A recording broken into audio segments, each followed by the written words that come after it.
Ouais. Normalement, ça devrait marcher. Là, ça Ah, devrait ça y est, marcher. on est live sur Facebook. Le webinaire est maintenant diffusé en direct sur Facebook. On attend un petit peu. On ne dit pas de bêtises parce qu'on est quand même en direct a priori. Oui, ça y est, normalement, on y est. Et tu nous vois, Rachel? Je vois Dali, je vois Florence, je vois Pierre. Ah bah, je me vois, c'est cool. Ah, superbe. Bon, bah, si tu te vois, on peut y aller. Bonjour les amis, j'espère que vous allez bien. Nouvelle semaine, nouveau live Facebook. Vous en avez pris l'habitude, ça fait le 4e, je crois, Facebook Live qu'on organise. Et alors, aujourd'hui, un sujet qui nous est très très cher pour les myopathes FSH, mais aussi pour Amis FSH, c'est la question de la nutrition, des antioxydants, de ce qui se passe au CHU de Montpellier, de ce qui se passe dans notre assiette pour qu'on se sente un peu mieux. Donc, on a le plaisir aujourd'hui, avant tout, d'accueillir Madame Rachel Boutet, administratrice de l'association Amis FSH. Bonjour Rachel. Bonjour à tous. Et ça va bien? Eh ben, ça va impeccable. Écoute, on a beau temps, alors on en profite. Bon, bah c'est le principal. Alors Rachel avec moi, bah voilà, tout simplement pour relayer un petit peu les questions que vous pouvez vous poser en commentaire. Donc n'hésitez pas. Il y a les commentaires qui sont rendus possibles. N'hésitez pas à nous poser plein de questions parce que aujourd'hui nous avons la chance d'avoir 2 spécialistes avec nous. En direct de Montpellier ou des alentours, le professeur Dalila Laouj-Chenivez. Bonjour Dalila. Bonjour Pierre, comment vas-tu? Ça va très très bien, merci. Et je suis très heureux d'être là. Et le docteur Florence Portet, qui est neurologue au CHU de Montpellier. Bonjour Florence. Bonjour tout le monde, bonjour Pierre. Donc voilà comment va se dérouler ce live. On va laisser évidemment la parole aux experts, mais on va essayer de rappeler dans un premier temps ce que c'est que ce stress oxydant, ce qui se passe à l'intérieur de notre corps, ce qui se passe à l'intérieur de nos cellules, essayer de rappeler à chacun d'entre nous ce qui se passe et pourquoi ça ne se passe pas très bien quand on est myopathe FSH, et d'où l'intérêt depuis quelques années maintenant d'études, d'essais et d'études de soins courants avec toute l'équipe de Montpellier. Dans un deuxième temps, on va rentrer dans la clinique, dans le médical, dans l'hôpital pour savoir précisément ce qui se passe à Montpellier aujourd'hui, ce qui se passe précisément à Montpellier, comment s'organise une consultation là-bas pour les myopathes FSH. Et puis, en dernier point, on essaiera de parler un peu d'avenir et puis de voir comment les choses vont avancer et à Montpellier et peut-être plus généralement en France sur ce sujet de la nutrition, de l'alimentation, de l'équilibre du stress oxydant. Donc voilà comment les choses vont un peu se passer. N'hésitez surtout pas à poser des questions en direct parce que là, on est vraiment sur un sujet 100% FSH, nutrition, antioxydants. N'hésitez pas, il n'y a pas de mauvaises questions, il n'y a pas de petites questions. Sandrine est là, comme vous le savez, pour relayer vos questions. Donc vraiment, n'hésitez pas du tout à nous poser vos questions. Dernière chose, j'en profite pour saluer le professeur Jacques Mercier, qui est le manager, le leader un petit peu de toute cette équipe à Montpellier, qui est responsable du département de physiologie, si je ne m'abuse, et qui est par ailleurs à tout un tas de responsabilités à l'Université de Montpellier. Et sa présence aujourd'hui nous permet d'avancer, comme vous allez le voir. Et donc, voilà, je voulais aussi lui passer le message. Voilà, je laisse la parole à Dalila, qui va nous rappeler point par point le principe du stress oxydant et de la supplémentation d'oxydants. À toi, Dalila. Alors, pour le stress oxydant, je vais vous donner une image. C'est quand on met, par exemple, un morceau de fer à l'air libre, eh bien, ce morceau de fer va rouiller. Si on protège ce morceau de fer, il va moins rouiller. Et cela est dû simplement au fait de la présence de l'oxygène. Et ben, dans le corps, c'est exactement la même chose. On respire, donc on respire de l'oxygène et le corps peut rouiller. Alors, il ne va pas rouiller totalement hein, quand on n'a pas de souci, puisqu'il va être protégé. Alors, il est protégé par quoi? Il est protégé par ce qu'on appelle des défenses antioxydantes qui sont propres à chaque individu et qui vont, donc, ces défenses vont nous protéger contre cette rouille. Ces défenses antioxydantes qui sont propres à chaque individu ne suffisent pas. Elles sont aidées par d'autres défenses antioxydantes que l'on va trouver dans l'alimentation. Donc, cette double composante nous permet de ne pas trop rouiller. Dans le cas de la pathologie FSHD, c'est qu'en fait, les patients sont mal protégés et donc vont rouiller plus facilement que quelqu'un qui n'a pas cette pathologie. Ce qui veut dire, en d'autres termes, c'est que les défenses antioxydantes ne sont pas suffisantes pour protéger l'organisme contre cette rouille. Quels sont j'en profite pour te relancer tout de suite, Dalila, quelles sont les conséquences de cette rouille sur nos muscles? Ça fait quelque chose de particulier? Alors, la conséquence de cette rouille, en fait, se traduit par ce qu'on appelle des dommages oxydatifs. En fait, cela va atteindre toutes les cellules et voire des organes, et notamment le muscle strié squelettique, hein, le muscle périphérique, mais pas que. Hein. Ça peut atteindre n'importe quel organe. Dans le cas de la FSHD, ça va probablement participer à cette atrophie musculaire que l'on constate, c'est-à-dire à cette perte de masse musculaire, donc qui entraîne donc une diminution évidemment de la qualité de vie et de la tolérance à l'exercice. Est-ce que on pourrait imaginer, enfin là, j'essaye de reprendre un petit peu ce qui s'est passé à Montpellier, quand on a déjà, comment on a découvert ça? Comment toi, tu as découvert cette rouille qui était présente chez nous, vraiment, enfin c'était vraiment un indicateur, un marqueur, c'est bien ça? En fait, on a débuté par une étude qu'on appelle sans a priori. À l'époque où j'ai débuté les travaux, on ne savait pas grand-chose hein, sur cette pathologie. Donc, on a eu la chance d'avoir des biopsies musculaires de patients atteints de cette pathologie que l'on a comparées à des biopsies saines, à des patients qui n'avaient pas cette pathologie. On a extrait ce qu'on appelle des protéines et on a comparé les profils protéiques. Et il est ressorti de cette analyse comparative qu'il y avait énormément de protéines dont la quantité variait, hein, plus ou moins, entre les patients et les personnes non atteintes. Et ces protéines étaient impliquées notamment dans le stress oxydant. Alors, ça ne veut pas dire, c'est pas pour cette raison qu'effectivement, il y avait réellement un stress oxydant chez les patients. C'est pas parce que vous avez des protéines en quantité moindre que ça veut forcément dire qu'il y a un stress oxydant. Donc, la deuxième étape a été de prouver ce stress oxydant. Donc, ça s'est fait par des analyses au niveau sanguin, où on a des marqueurs, on dispose de marqueurs hein, pour valider effectivement qu'il y a bien un stress oxydant. On a regardé aussi au niveau de ces biopsies musculaires ces marqueurs hein, qui sont impliqués dans ce stress oxydant et on a confirmé effectivement qu'il y avait bien un stress oxydant chez ces patients avec un profil particulier. C'est-à-dire que la majorité, alors pas tous les patients, mais la majorité des patients présentaient des déficits dans certaines vitamines et oligo-éléments.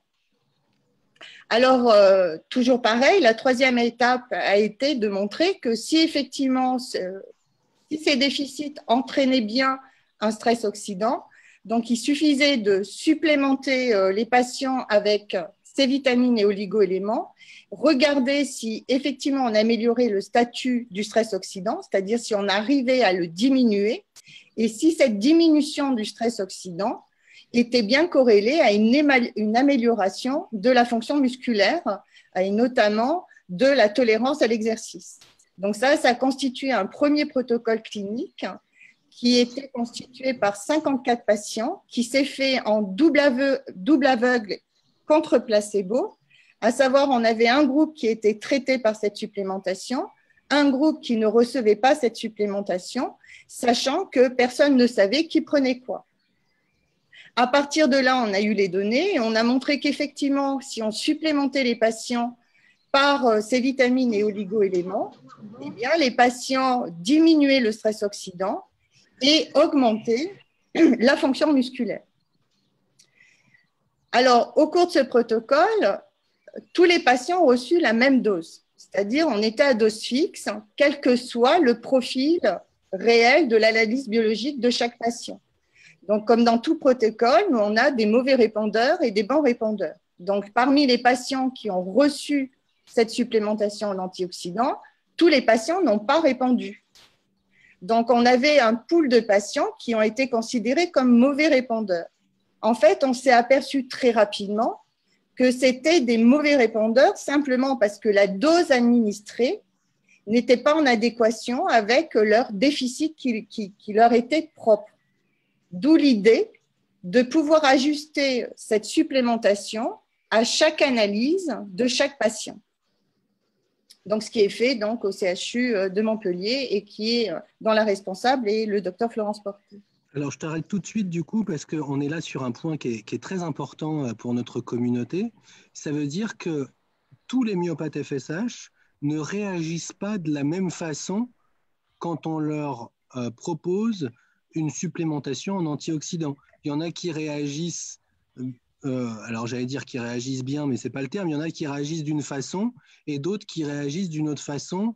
Et il n'y a pas de réponse unique. Non.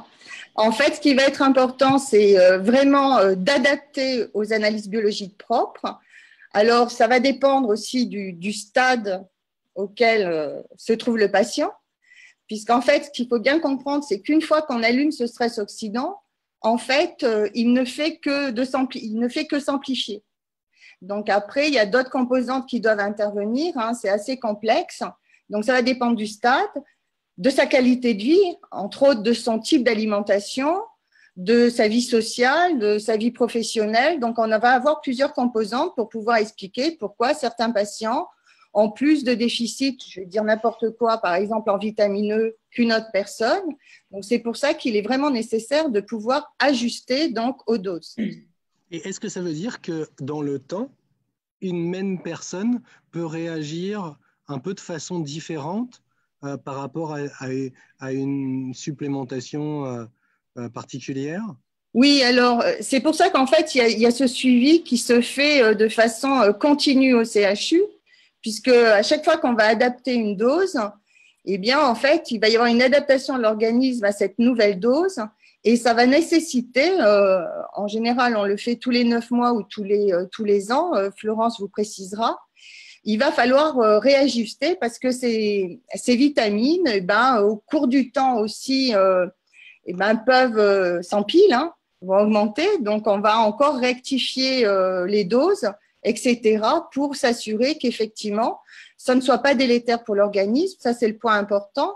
Parce que c'est pas parce qu'on prend plus de vitamines ou d'oligo-éléments que ça va aller mieux. Il faut vraiment les adapter. L'adaptation n'est pas aussi simple que ça. Et donc, alors, si je comprends bien, l'essai clinique, le premier essai clinique mis en place avant l'étude de soins qui permet une personnalisation de la supplémentation, qu'est-ce qui rend comme résultat? Alors, le premier essai clinique a montré qu'on avait un pool de patients où, en fait, aux doses données, c'est-à-dire ces doses fixes qui sont des doses pharmacologiques, eh bien, certains patients ont bien répondu parce qu'ils montraient des déficits très importants.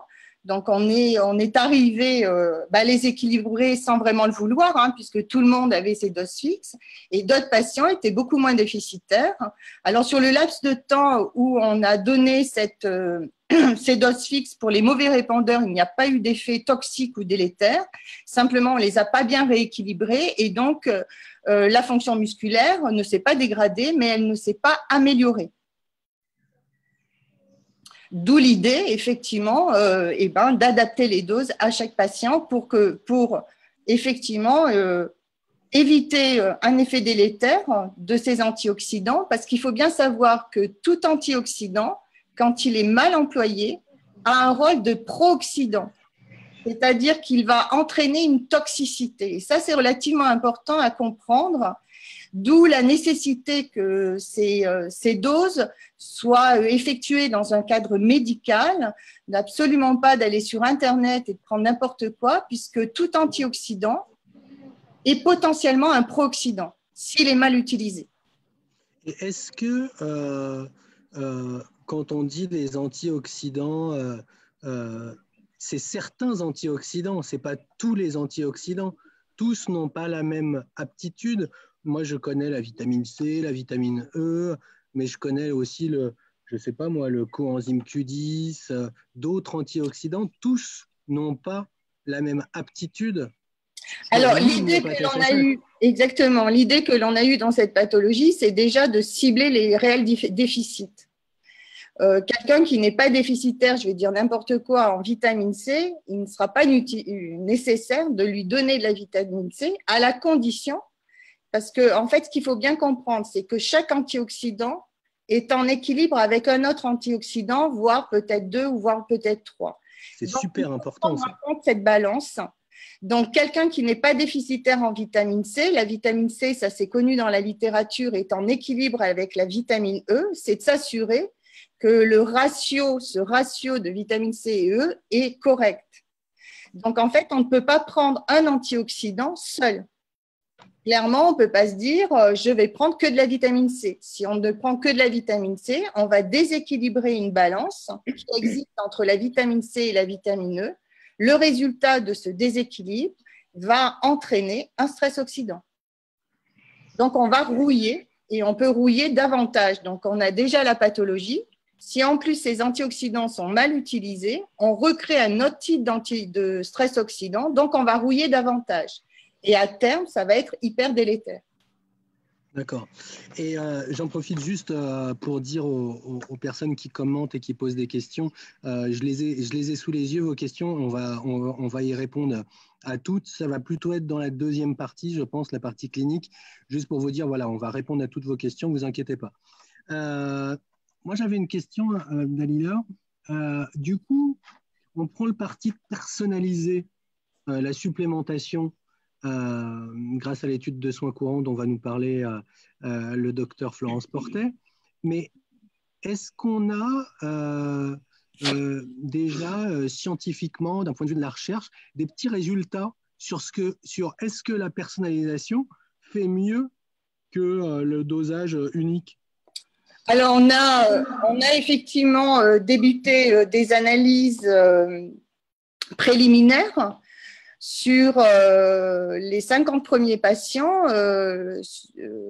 Donc, Florence vous précisera que le docteur Florence Portet suit à peu près 150 patients, mais on a fait des études préliminaires avec un critère qu'on appelle de jugement principal, c'est-à-dire qu'il nous faut un critère pour savoir si effectivement ces patients améliorent la fonction musculaire.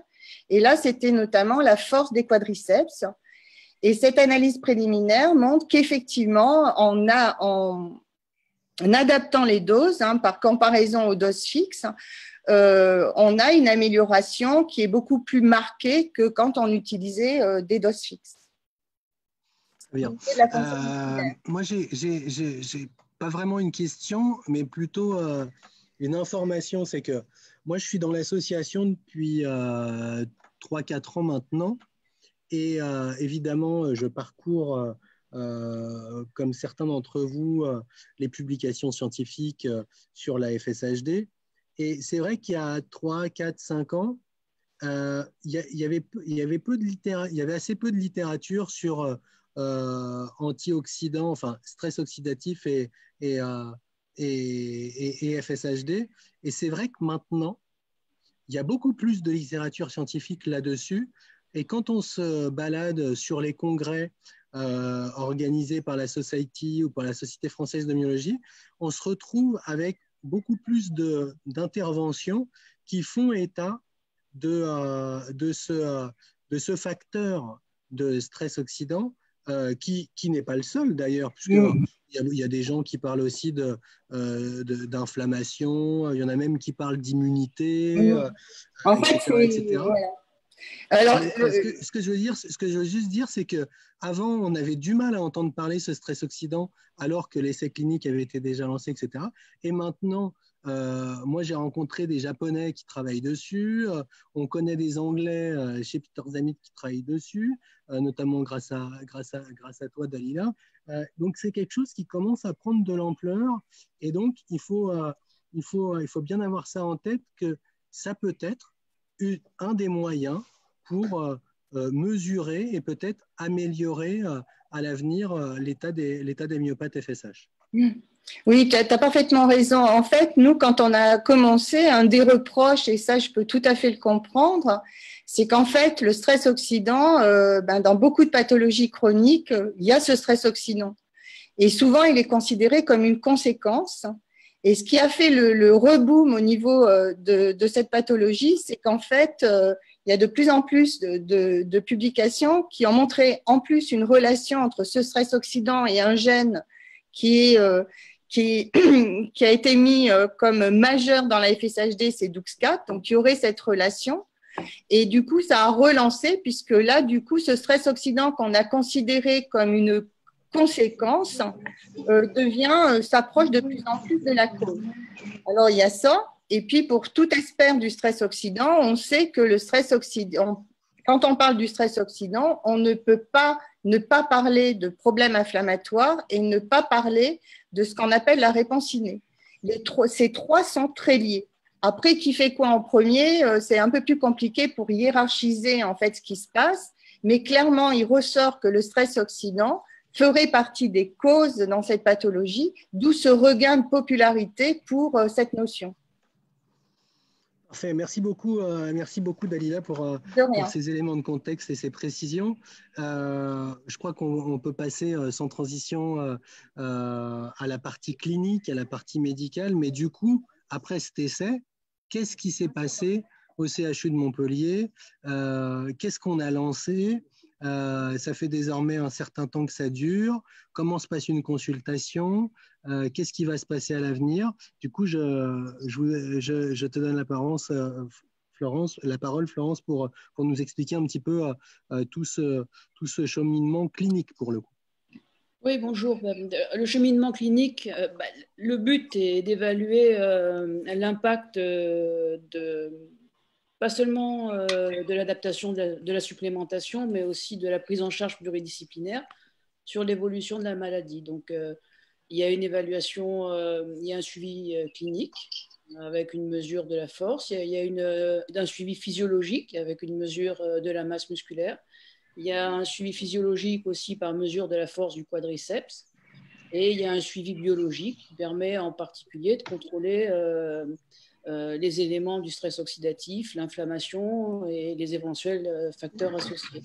Donc, en pratique, une personne qui vient à Montpellier est reçue la première fois, il y a la signature des consentements, blabla, il y a une première évaluation, et puis il est revu à 9 mois et puis tous les ans. En pratique, il s'agit d'arriver le matin à jeun, avec des urines du matin, ce qui permet de faire la prise de sang et d'envoyer la biologie qui sera réalisée.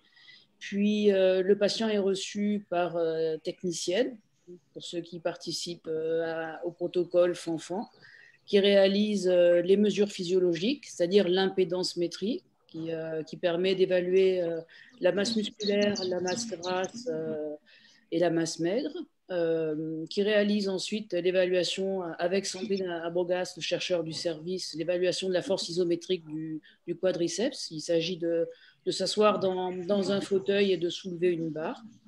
Et puis après, il y a la consultation neurologique avec moi. Donc là, je recueille l'évolution. Je demande s'il y a eu des problèmes, pour répondre un peu à ta question tout à l'heure, hein, il peut y avoir des maladies intercurrentes qui vont majorer le stress oxydant, un stress, une chirurgie, la découverte d'un diabète, etc. Et puis il y a l'évaluation clinique telle que vous la connaissez, avec une évaluation de la force. Là, c'est ce qui est fait. Et par ailleurs, il y a une enquête alimentaire précise qui est remplie et il y a 2 échelles fonctionnelles qui sont complétées.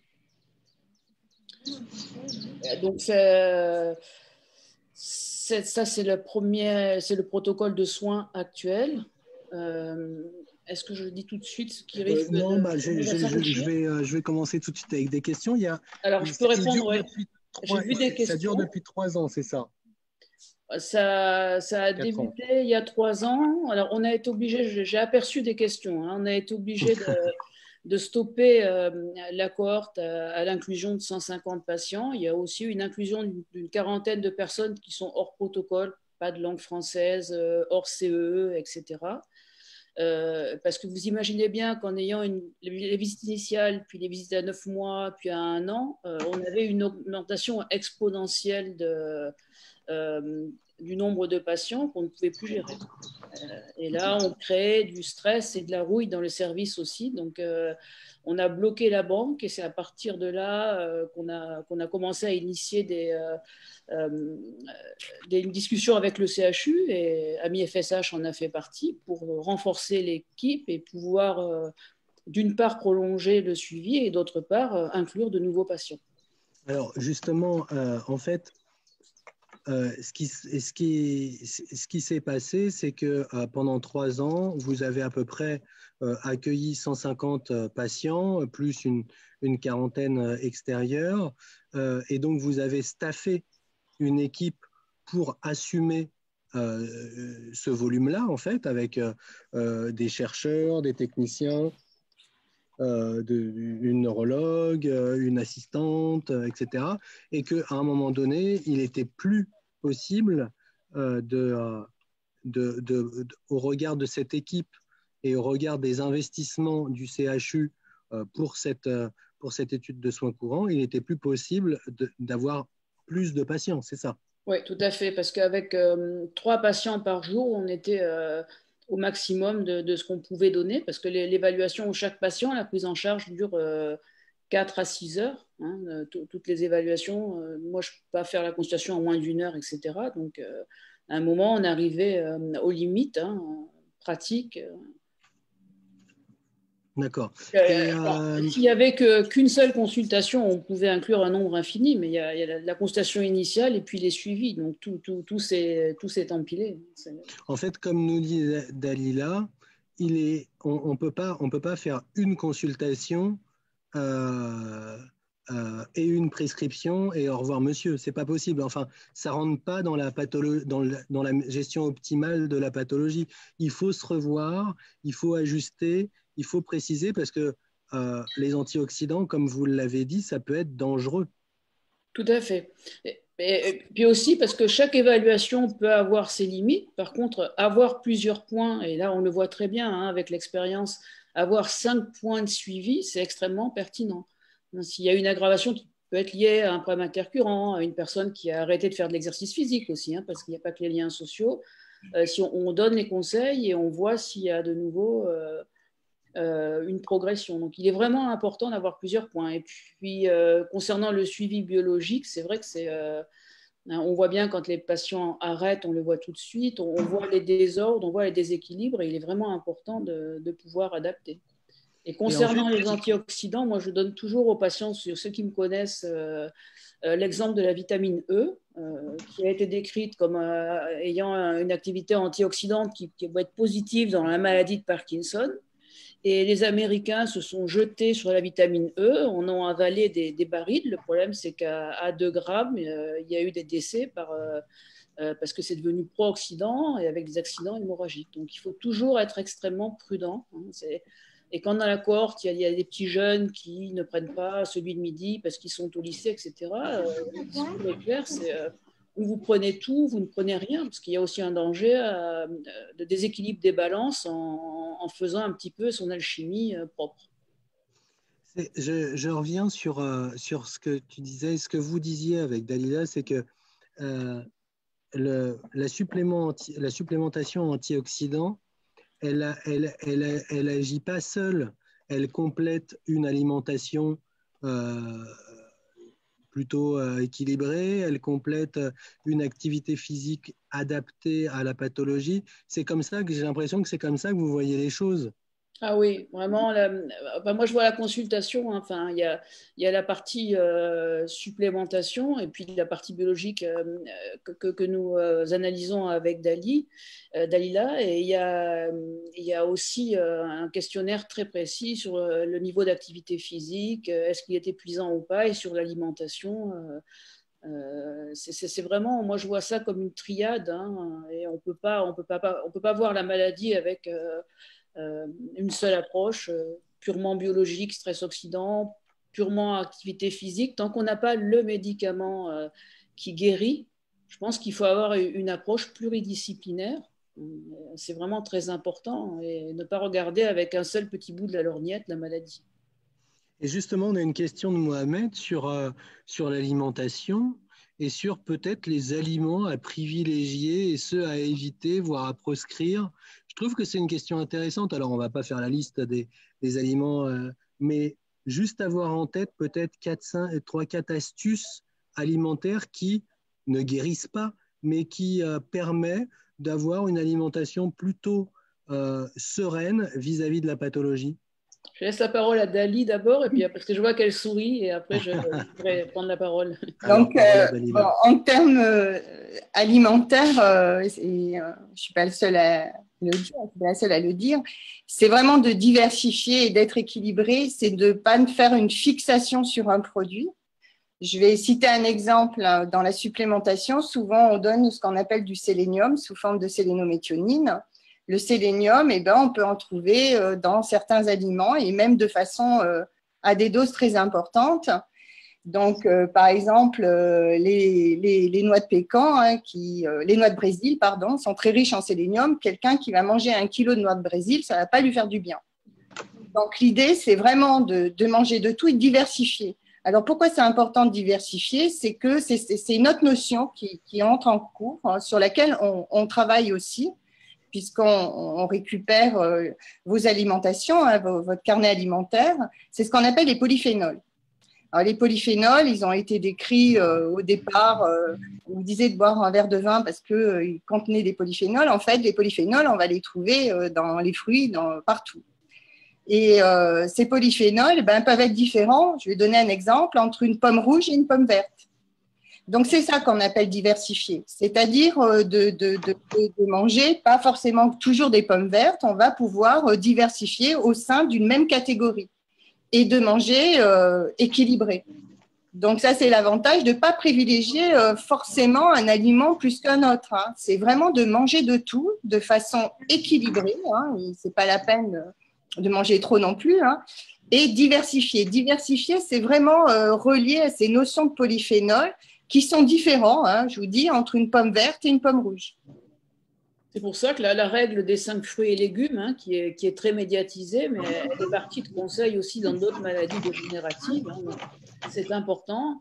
Il faut aussi garder à l'esprit avec tout ce qui est à la mode en ce moment, que vous avez besoin de protéines animales. Hein, pour reconstruire un muscle sans protéines animales, les protéines végétales, il manque des acides aminés essentiels, tryptophane par exemple. Donc, il est vraiment important d'avoir un minimum d'apport en protéines animales. Hein. Ça ne veut pas dire manger un steak tous les jours. Hein. Il y a les laitages, il y a le poisson, il y a le fromage. Donc voilà, c'est vraiment manger équilibré. C'est vraiment la règle. Et les histoires de gluten, sans gluten, il y a des intolérances ou des aliments un peu à proscrire ou in fine, au regard des carnets alimentaires de chacun, on se rend compte que la variété, la richesse est déjà très aidante. Là, c'est une très bonne question parce que c'est souvent d'ailleurs quand il y a une maladie chronique hein, dans sa globalité, on va chercher sur Internet et on trouve un lien très, très souvent avec intolérance au lactose, intolérance au glucose. Si on écoute les patients, on serait presque à 50% d'intolérance dans la cohorte alors que ce n'est pas le cas. Donc si vous avez le moindre doute en ce qui concerne une intolérance au lactose, au gluten, il faut tout simplement aller consulter un gastro-entérologue et faire le point. Hein, et comme ça élimine tout ce qui pourrait être du domaine du fantasme. Et puis, on sait où on va et on peut adapter le régime. Il y a beaucoup... Je crois que les intolérances au gluten, c'est moins de 10% de la population. Et quand on interroge les patients qui ont des maladies chroniques, on peut rapidement arriver à 30-40% de personnes qui se pensent intolérants, soit au gluten, soit au lactose. Donc, je pense il faut aller se retourner vers nos collègues gastro-entéraux et vraiment faire le point. On a une question très intéressante de Céline qui nous dit vous conseillez quoi pour une enfant de 7 ans qui, pour le moment, n'a pas encore développé de symptômes importants? Alors, évidemment, on n'est pas là dans une consultation, mais je trouve que, la question des enfants est très importante. Est-ce qu'un enfant et un adulte réagissent de la même façon ou est-ce que c'est vraiment des études qu'il faut mener? Parce qu'on n'a pas, on ne sait pas trop. Et deuxièmement, sans faire une consultation, mais donner quelques astuces pour effectivement une enfant de 7 ans sans symptômes importants. Dali? Alors, moi, ce que je pense, c'est que c'est une étude qu'il faudrait mener chez les enfants. Elle est très importante. On a eu, au départ, on a fait des analyses d'enfants où il y avait des déficits sérieux, mais il faudrait vraiment monter une étude en double aveugle contre placebo avec des enfants de tel âge à tel âge. Ça, c'est une volonté avec Florence que l'on a, mais il nous faut un neuropédiatre.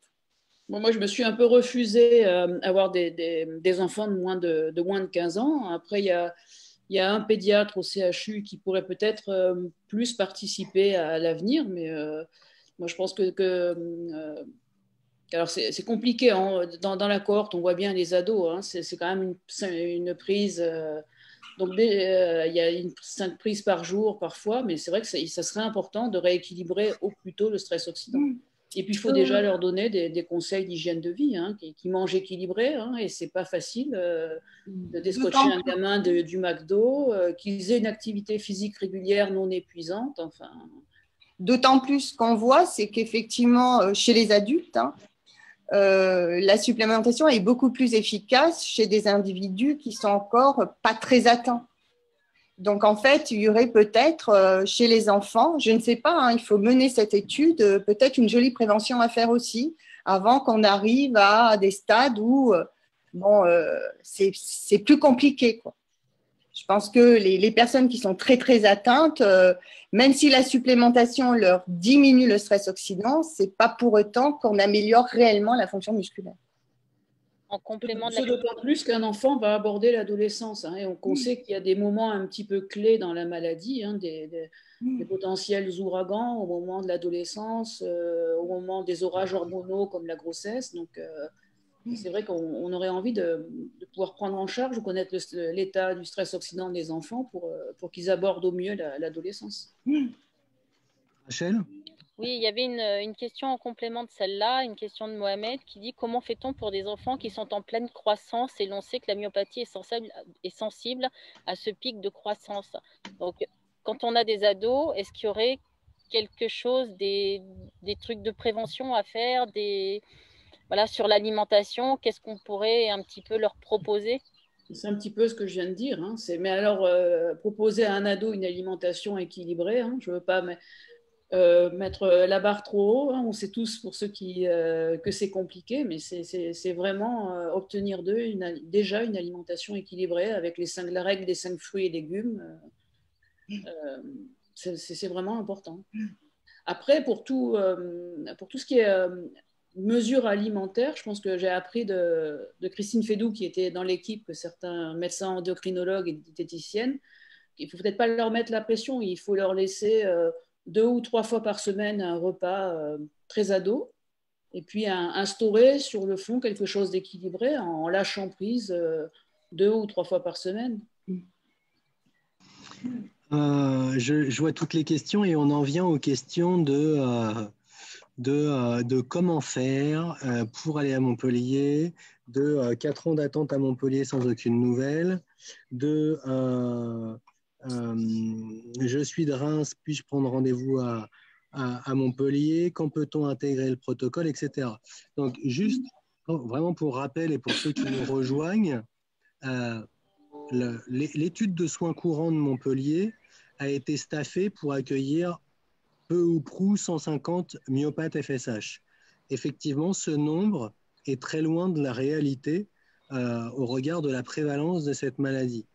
En revanche, un hôpital, un CHU peut pas investir autant qu'il veut sur autant de pathologies. Donc, on a dû tous ensemble, et on était tous ensemble, prendre rendez-vous avec la direction du CHU de Montpellier pour voir ensemble ce qu'on allait faire à l'avenir. Parce que cette étude de soins courants, elle a plusieurs jalons, elle a plusieurs étapes, et là, on est à la fin d'une étape. 3-4 ans, je crois, on est à la fin d'un cycle qui permet de dire « Ok, on a vu ce que ça donnait la prise personnalisée, c'est plutôt positif, on va continuer d'analyser, de publier, etc. Mais on ne doit pas s'arrêter là. » Et nous, notre message, chez Amis FSH, mais aussi au CHU avec vous, a été de dire il ne faut pas seulement arrêter, il ne faut pas seulement poursuivre, il faut améliorer. Et donc, du coup, on a convenu avec le CHU de Montpellier d'une sorte d'accord. Tu n'as plus de connexion, Pierre. Ça nous permettre dans les... Vous m'entendez? Oui. Ça y est, t'es revenu. Il faut reprendre. On t'a perdu à accord. Accord voilà, avec le CHU. Donc, on a trouvé un... Ah, décidément, l'accord, ça passe mal. Je prends le relais de Pierre. Il y a eu une convention qui a été signée entre Amis FSH et le CHU. Donc, le CHU s'est engagé à poursuivre l'activité, hein, ce qui était déjà, il y a quand même la technicienne, il y a mon poste, hein, enfin, c'était déjà quelque chose qu'il fallait gagner, et s'est engagé donc pour l'emploi de personnel supplémentaire pour compléter l'évaluation clinique avec un temps d'ergothérapeute et un temps de tech. Voilà. Donc, tout ça a été, avec ces temps sont payés, donc pris en charge à moitié par le CHU et à moitié par Amis FSH. Donc, ça nous permettra d'inclure de nouveaux patients et d'améliorer l'évaluation clinique, de rajouter des tests avec un test de vitesse de marche, de rajouter une évaluation par un ergothérapeute, de rajouter des questionnaires d'asthénie, le questionnaire FSH-HI qui devient une référence et qui est particulièrement adapté à la pathologie, et de faire un petit peu de cognition sociale. Voilà. Donc tout ça, ça a pris du temps. Nous avons écrit un amendement en février et boum, le Covid. Voilà. Donc, pendant le confinement, nous avons appris que l'amendement était accepté. Pendant le confinement, quand même, il y a eu un appel d'offres pour les 2 postes. Donc, il n'y avait pas de candidat sur le CHU. Il s'agit de 2 équivalents de 0,2 points en temps plein. Et donc, on a priori le recrutement par des personnes qui viennent de l'extérieur. Un ergothérapeute et un tech. Alors, moi, c'était l'objectif, hein, parce que je ne vois pas pourquoi quelqu'un qui était volontairement à 50 ou 80% allait retravailler 20% de plus. Quelqu'un venant de l'extérieur me paraissait plus compatible, et c'est le cas. Alors, ça va poser évidemment... Là, on est en règle au CHU extrêmement stricte, hein, ils sont en grande vigilance, ils ont peur de la deuxième vague, et, à juste titre. Donc, ces personnes vont être... la tech, il va y avoir un entretien, et après, quelqu'un qui vient de l'extérieur, il faut que vous sachiez que ça prend du temps. Ça prend 2 mois parce qu'il y a des sérologies, de l'hépatite B, il y a la médecine du travail, il y a toute la lourdeur administrative française. Donc, j'espère que ces personnes seront recrutées pour septembre, octobre, et là, on pourra redémarrer. Il y a effectivement une centaine de personnes sur liste d'attente, hein, et qu'on pourra redémarrer avec une évaluation plus complète et inclure de nouveaux patients. Merci beaucoup, Florence. Donc, vous voyez bien là l'intérêt du truc, c'est que non seulement on poursuit, mais en plus on augmente et on améliore. Il y a un volet quantitatif et un volet qualitatif. Et c'était une opération qui n'était pas facile à concrétiser. Pour nous, Association Amis FSH, ça représente un investissement financier important de 15 000 euros par an pendant 3 ans. Et c'est d'ailleurs grâce à vos dons qu'on rend possible ce beau développement de l'étude de soins courants à Montpellier. On va, comme vous disiez, on va réussir à augmenter le nombre de patients inclus dans cette étude de soins courants, mais on n'arrivera jamais, a priori, à accueillir tous les myopathes FSH de France et d'Europe qu'ils souhaitent. Et ça, il ne faut pas du tout se le cacher, et ce n'est pas grave. Et c'est d'ailleurs pour ça qu'on a mené, et là encore ensemble, d'autres projets à venir dans un délai sympathique, je pense. C'est la création d'un logiciel professionnel à destination des médecins et des paramédicaux pour justement équilibrer le stress oxydant avec cette technique montpelliéraine et avec cette stratégie scientifique montpelliéraine qui est unique au monde. Donc peut-être là encore, si vous pouviez toutes les deux dire un mot là-dessus, c'est que normalement, en 2021, devrait arriver un logiciel spécial antioxydant et FSH qui pourra être à disposition d'un certain nombre de médecins en France. Oui, donc à la suite donc, de ce premier protocole clinique à dose fixe, je vous ai dit qu'il y avait des mauvais répondeurs et ça nécessitait d'adapter. Et cette adaptation se fait selon des règles bien précises. Donc l'idée, c'était effectivement, elle est arrivée de façon très rapide, de savoir s'il était possible de développer un logiciel. Donc c'est un projet que nous avons écrit, que nous avons postulé à ce qu'on appelle la SATT, qui est une société mi-privée, mi-publique, qui travaille aussi bien avec le CHU qu'avec l'université, qu'avec l'INSERM, le CNRS. Et donc, il nous a accordé un financement conséquent pour nous aider à développer ce logiciel. Donc, en fait, là, même avec le Covid, on a eu plusieurs réunions donc en visio.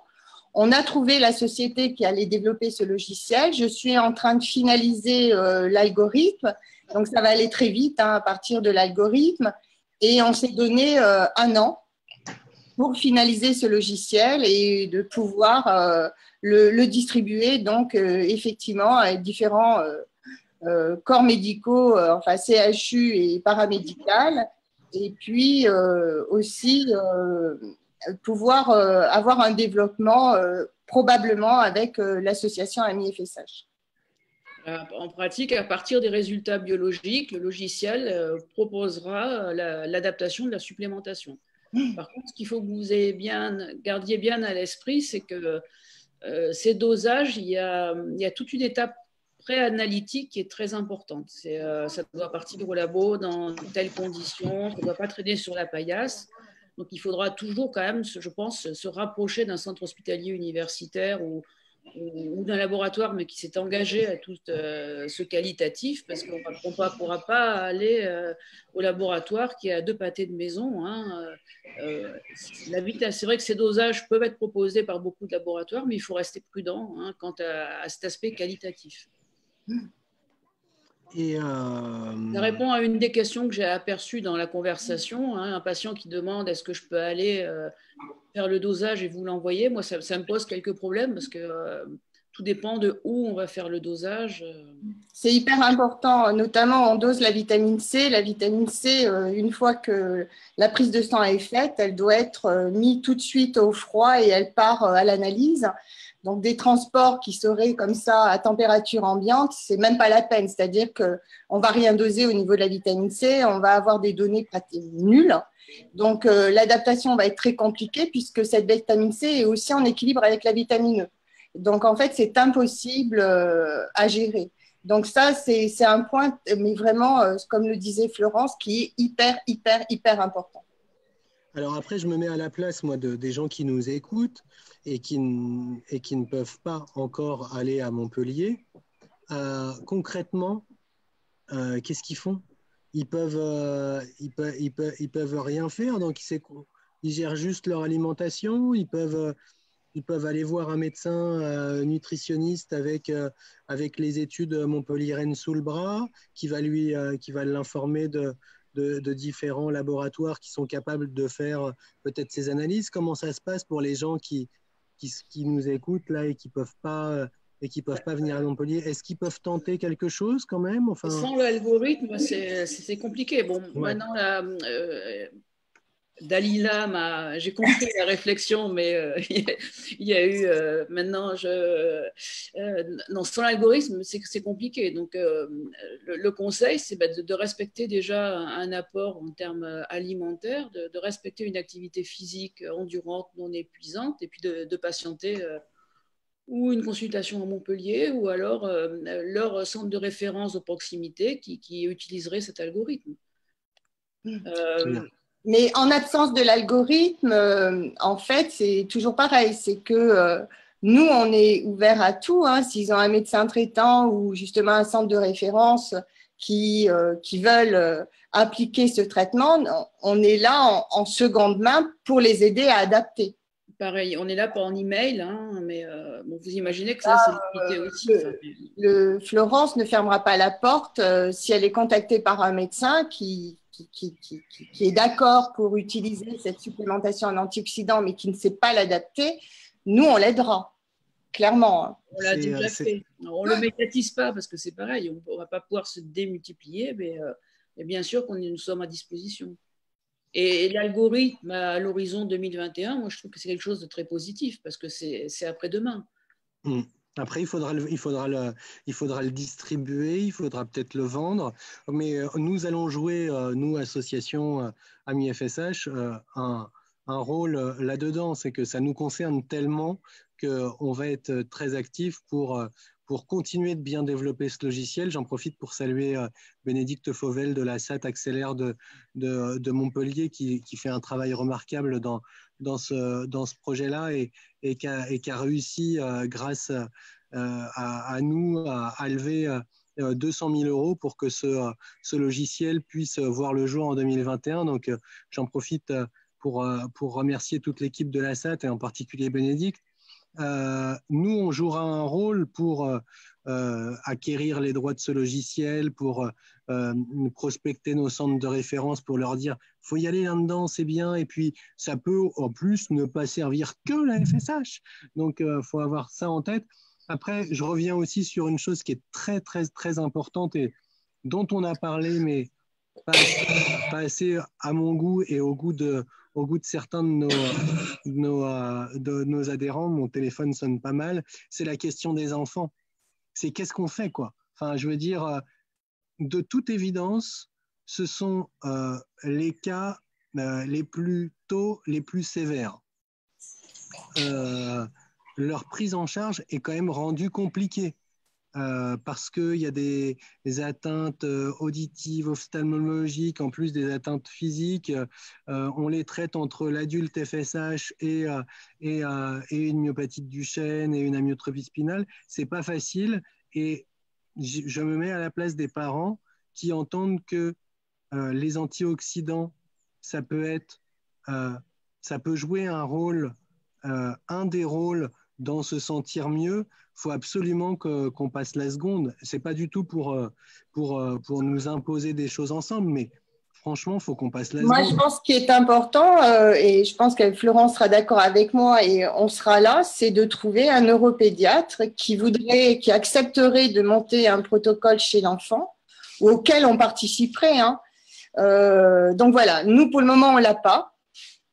Il a accepté, il participe à l'amendement, donc au vu des résultats des 3 premières années, ou alors quelqu'un qui se lancerait dans une étude contre placebo, hein, ou proposer ce qui est fait aux enfants. Je comprends que ce soit que les parents s'inquiètent là. Hein, Mais c'est au centre de neuropédiatrie d'ouvrir leurs portes. Ce qui va être important, je pense, je découvre dans ce milieu des guerres de clochers qui sont complètement, me paraissent totalement inadaptées.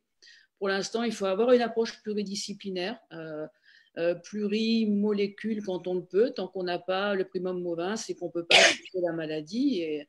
Il faut que vous, l'association, que les parents se retournent vers les pédiatres et disent voilà, une supplémentation peut être proposée pour participer. Un logiciel pourra vous aider. On est là pour partager. Être stress oxydant, c'est pas être anti-DUX4, c'est pas être anti je ne sais quel modulateur de l'immunité. Il faut travailler ensemble et avec. Donc, et là, nous, on ne peut que proposer l'expertise et on le fait grâce à ce logiciel. En tout cas, c'est faisable, quoi. Oui, c'est faisable. À condition de s'y donner les moyens, évidemment, mais c'est jouable d'envisager dans un terme raisonnable que certains des myopathes FSH les plus atteints, en fait, de France, c'est-à-dire les plus jeunes, puissent être conseillés, consultés vis-à-vis de cette supplémentation. Moi, je retiens évidemment la possibilité, la faisabilité, et évidemment, on va aller dans ce sens-là et voir quels peuvent être les engagements de chacun là-dedans. On a une petite expérience avec 5 enfants, donc. Et ils ne sont pas à sortir du scope, donc raison de plus pour se dire, bah ouais, on l'a déjà fait un petit peu, poursuivons à faire tout ça.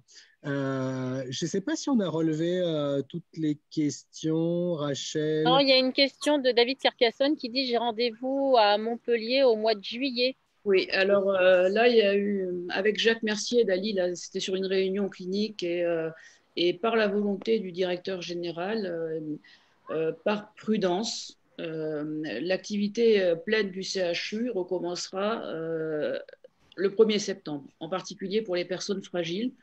Et vous faites partie des personnes fragiles, de par la myopathie, de par les comorbidités, le diabète, etc. Donc, pour l'instant, nous avons décidé de reprendre en septembre. Après, rien n'est jamais totalement fixé. Si finalement il s'avère que la seconde vague n'existe pas et que tout peut recommencer, peut-être recommencerons-nous au 1er juillet, mais pour l'instant, l'engagement est de recommencer début septembre. Pour vous protéger, pas pour nous. Donc, David de Carcassonne, le 1er juillet sera repoussé à plus tard en fonction de la réouverture partielle de l'agenda de Nancy, l'assistante là-bas. Ouais, et pour répondre aux patients en cours, là, quand je rentre, là, à partir du 11 mai, je vais appeler tout le monde. Tous les patients qui ont été annulés à partir du 10 mars, jusqu'à tous les patients de fin juillet, tout le monde, je vais contacter tout le monde en téléconsultation.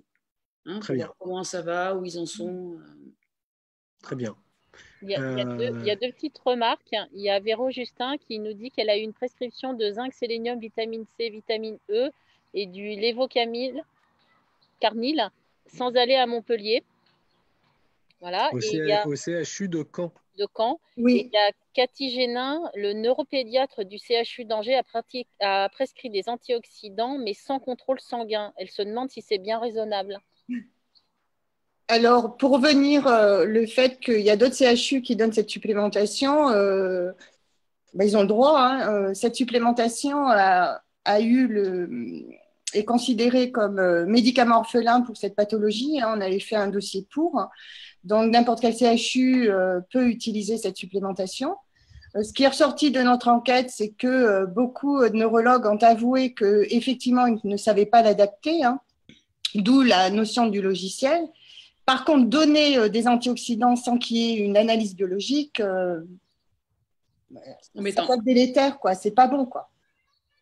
Et c'est vraiment pas bon. là. Après, Angers, je comprends, hein, parce qu'il y a un jeune patient partagé, donc elle doit avoir envie, hein, puisqu'elle voit les effets sur ce petit garçon, mais qui est maintenant un adolescent, mais il faut qu'il y ait un contrôle biologique.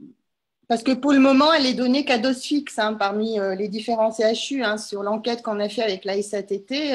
Voilà, il voit qu'il y a d'une amélioration chez certains patients, il voit bien qu'il y a aussi des mauvais répondeurs, probablement encore cet effet où les doses ne sont pas adaptées, mais ça, bon, et ça, ils ne peuvent pas l'inventer, puisque pour le moment, ils ne savent pas faire, d'où l'idée de ce logiciel, ça c'est clair. Hein. Par contre, de ne pas prendre de précautions, de ne pas faire d'analyse, on pourrait peut-être imaginer, hein, tout bêtement, on donne de la vitamine C à 500 mg, hein, la donner à quelqu'un qui a une hémochromatose, je ne sais pas, il faut quand même faire un certain nombre de choses pour se dire qu'on ne va pas entraîner quelque chose d'un peu plus grave. Donc, faire une analyse biologique, ce n'est pas en aveugle, hein, ce ne sont pas des antioxydants qui sortent d'un chapeau et que l'on donne comme ça. Il y a vraiment un rationnel dessous et il faut prendre toutes les précautions. On n'arrête pas de le dire, hein, la notion de délétère, elle existe. Et par exemple, il nous est arrivé quelque chose, à peu près au bout de 2 ans, il s'est passé quelque chose dans le stress oxydant qu'on n'attendait pas, hein, d'Ali, parce qu'on apprend sur les bancs de la faculté que la vitamine C, quand elle est annexée, elle est éliminée par le rein. Et au bout de 2 ans de supplémentation, on s'est retrouvé avec des taux élevés de vitamine C, non toxiques, mais des taux élevés. Hein, donc, du coup, on a adapté sur les ordonnances avec un arrêt de la vitamine C ou une diminution, ce que les patients vivent très très mal. Hein, donc, vous voyez que le suivi est important, puisqu'on se retrouve face même à des modifications biologiques a priori non attendues. Donc, la seule chose qui est étonnante, c'est que ces différents neurologues dans différents CHU, c'est bien qu'ils donnent la supplémentation, mais je pense qu'on a toujours été ouverts. Et de se dire qu'effectivement, ils ne savent pas adapter, et je le redis, on est là aussi pour aider. On peut conseiller à Cathy. Je pense que là, on n'est absolument pas fermé. C'est de dire, OK, j'ai envie d'utiliser cette supplémentation. Bon, on peut aller les voir, ça peut se faire par téléphone, on peut leur expliquer. Hein, c'est explicable, hein, même sans le logiciel pour le moment. Hein. Donc, ça, j'ai du mal à comprendre qu'on n'ait pas un retour et qu'on ne nous demande pas effectivement d'aider. C'est simplement une aide. Hein, en tout cas, ce qu'on peut retenir, c'est que justement sur ces 2 cas de Caen et de Angers, donc c'était à Angers, ça doit être Cathy pour son petit Paul, avec Paul. La question, ça peut peut-être être d'imaginer une mise en relation à l'initiative du patient. C'est-à-dire que le patient retourne voir son médecin et lui dit si vous le souhaitez, de façon digitale, on peut imaginer quelques échanges juste pour savoir si le truc est en bonne et si la méthode est bien comme il faut, quoi.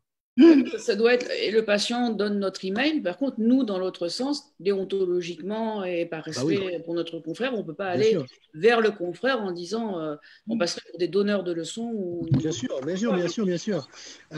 Moi, on verra ça en off et pas pendant le live, mais je ne suis pas forcément pour qu'on donne les emails comme ça. On verra ça en off et puis on fera une communication peut-être d'un email un peu générique qui puisse permettre de traiter ces éventuelles demandes à la fois avec précision, mais sans que ça aille dans tous les sens, tout simplement. Il ne faut pas tomber dans le piège d'un forum qui risquerait de partir dans tous les sens, ça c'est certain aussi. Hein, ouais. Parce qu'il y a quand même une vraie méthodologie de travail derrière, des années de recherche, et on ne peut pas envoyer un email comme ça. Voilà. Donc, on verra ça offline pour mettre en place la meilleure chose possible. Peut-être on doit jouer un rôle, créer une adresse email un peu générique pour que les choses soient bien pensées. Bref, on verra ça offline. Je ne sais pas s'il est... Je vois la dernière question. On suit des patients belges, mais je ne sais pas si à Bruxelles, quelqu'un va dans l'autre sens. Alors, moi, je vais juste dire une petite chose sous l'attention de Dalila. Dalila est en contact avec un médecin nutritionniste en Belgique qui prescrit à 2 ou 3 personnes des antioxydants avec l'analyse des examens qui est fait par Dalila et le conseil sur la posologie. On a dû annuler le FSH Time de Belgique au mois d'avril pour les raisons qu'on connaît tous du Covid-19. Et pour cette réunion, enfin pour ce FSH Time d'avril, il était prévu que ce médecin vienne nous rencontrer et vienne rencontrer les patients belges. Voilà. Donc, il y a oui, c'est un médecin.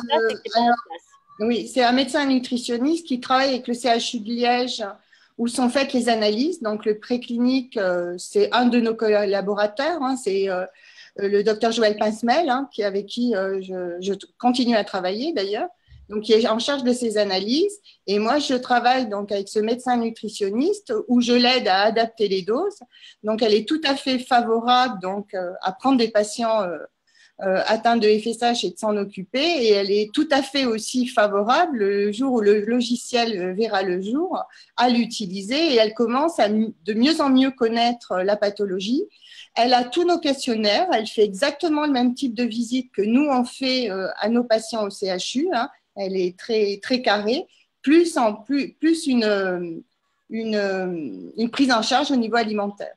Donc, c'est quelqu'un avec qui je travaille depuis quelques années maintenant. Et qui, voilà. Est-ce qu'on pourrait imaginer, est-ce qu'on pourrait imaginer un jour dire à notre communauté belge qui est très, très, très présente et sympathique, est-ce qu'on pourra dire un jour que cette personne, elle est contactable à ce numéro en consultation et qu'elle est capable de faire ça ou c'est encore un peu tôt? Oui, bien sûr, mais pour l'avoir du point de vue méthodologique. Moi, je ferai la question. Je l'avais contacté parce qu'il y avait eu une demande de la part de l'association, mais bon, ça a été perturbé avec le Covid.